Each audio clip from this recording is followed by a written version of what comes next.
Hi, and welcome to my channel. My name is Kristen, and my channel is KwilterKris. And today we're working on Fat Quarter Shop's Designer Mystery Block of the Month. This is block 11. We only have one more block after this. As you can see, this is Flying Geese. It was designed by Lisa Bonjean. And I just want to know, as we're doing this, there's lots of ways to do flying geese. For the purpose of this video, I'm just going to follow what is in the pattern. I'm going to iron my fabric and then we'll be right back to put it together.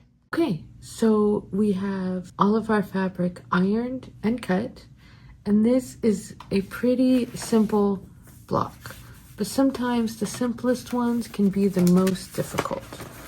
So this is a flying geese block. All of these are flying geese.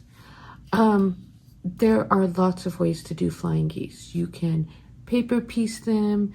There are little tricks to do 4 at a time. This, I'm going to do it how the pattern says. And so essentially we're going to start with this, where we're going to do, and all of these are the same. We're going to start with piece B and piece A. And you end up putting A on top of B, and you sew it at diagonal. Now you can chain piece all of these. You can draw a pencil line on all of these. However you want to do it. You can use our glue trick, but you're going to sew all these 1/2. Then you're going to trim off the excess, iron it open, and then you're going to sew the other half. So I'll work on doing these, and then we'll put together our block. Okay, I just want to take a minute to show you all how I do my flying geese in this situation, in this traditional method. So it will show you on the pattern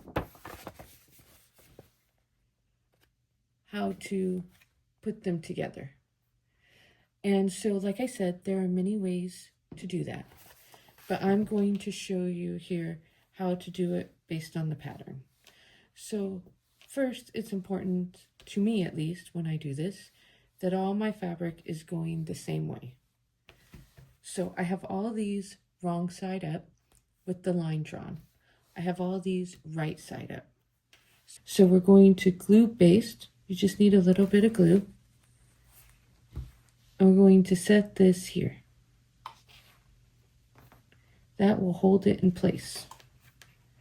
Now you can glue baste these all at once so that you can then chain piece these together, which is what I'm going to do. The glue won't be under your needle, but even if it is, it doesn't mess up your needle.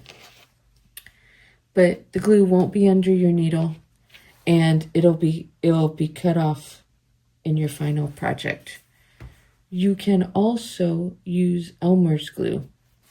You just don't have as fine of a tip. So you get the idea. So I'll show you after I've chain pieced these together. Okay, I wanted to take a minute here. I have my flying geese here. As you can see, I'm chain piecing it. This is my pencil line. This is my 1/4 inch tape. It's a lot like masking tape or washi tape. It's about a 1/2 inch wide. You line this middle part up with your needle when you lay it down, and then this black line and blue line are 1/4 inch on either side. So if you draw your line straight here and you line it in with the 1/4 inch, and please forgive me, I'm holding the camera while I sew, then that allows you to keep it straight the whole time. Okay, pretty straightforward here. It's just these 3 colors, and we're just making flying geese with the white polka dot. I'm doing it all at once, so I have trimmed it, pressed it, and then I'm going to do the other half. And again, it will just go on like this. I will glue baste it. Here, I'll do the red since that's a little easier to see. We will glue baste it here at the top. set this down like this. We'll do this on all of them, and then we'll just sew it straight down, cut off the excess, iron it open. I'll come back and show you once these are all done.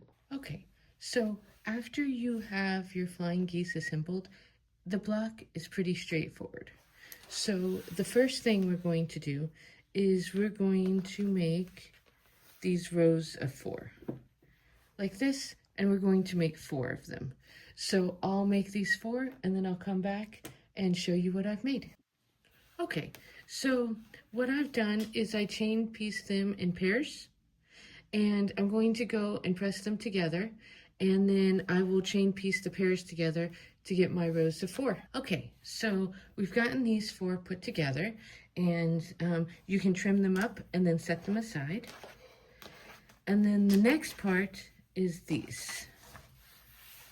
And how it works is 3 of these and 1 of these makes a row of 4. We're just going to sew them in pairs, and then we'll go through and I'll show you the next step. Okay, so we've gotten these all sewn together, and so the next step is we're going to sew these in pairs, and they're going to go like this. Let me get that on camera so you can see it. So mine need to be trimmed up a little, but essentially it's going to go like this, and then they're all going to, the reds will all be in the center. We'll do 2 like this, and then sew the 2 together, and I'll come back and show you what it looks like. Okay, so I finished my block.